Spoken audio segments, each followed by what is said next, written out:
मादीची झाडाने हम्म, ज्या झाडाला पावडर आली हम्म, ते झाड आपल्याला उपटून टाकायचं. ओळखायचं कसं?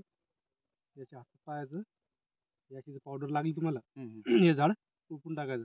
आणि शेतपत्र काय असते, तिच्यात अगोदरच पावडर साचत असते, ते झाड उपटून टाकायचं. ते झाड नराचं हे बघा, हे मादीचं बा मादीच्या याच्यात पावडर नसते. माझी अशी नोकलंबी राहते. आणि याचं काय असते, हे जे शेंडा असते उच्च असतो, याला काही पावडर लागत नाही, काय नाही. बरोबर. हे झालं एक.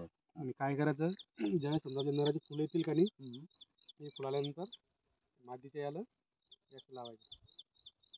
हे नारळाची फुलं. नराचे फुल हे हा, एक फुल पाच्याला लावायचं.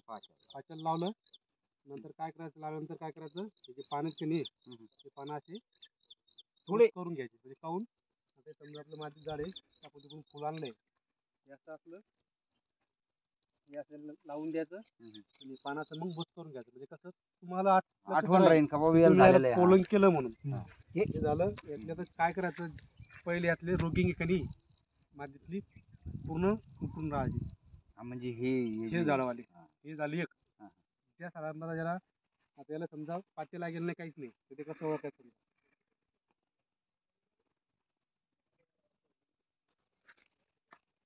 हे समजा पहिली समजा, हे सोपं जाते ओळखायला. ज्याला समजा पातेच लागेल नाही, त्याची अशी कळी घ्यायची.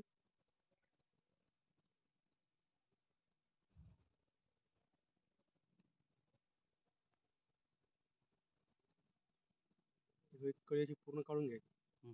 मग आपल्याची हाताला लावायची. हलकी लागली पावडर, ही मादी ज्याची कळी पावडर लागली समजा हाताले, ते झाड आपल्याला उपटून टाकायचं. म्हणजे सोपं जाते. आणि मादीतलं ज्याला समजा त्याला फुलच नाही लागेल, मग ते ओळखायचं कसं, त्याची एक याची तरुरी हाताला लावायची, जी पावडर लागत नाही. जी पावडर लागली ते झाड आपल्याला उपटून टाकायचं. दाखवून त्यांना साहेब उपटाचं. हे मादीचं आहे समजा. ही माझी आहे ती. बरोबर डोक्यात बसतं ना. झाड लगे असं धरायचं, उपटून टाकायचं. याची जर फवारणी व्हायला नसेल तर ढोराला द्यायचं. जर फवारणी जर करायची असेल तर देऊ नका. त्याच्यात कसं माहिती आहे का, लगेच पावडर देत का दिसते तुम्हाला. हा ना, हे काय म्हणजे काही शंकाच नाही गावात होतो बरोबर. तुम्हाला रात्रीच नाही सांगितलं.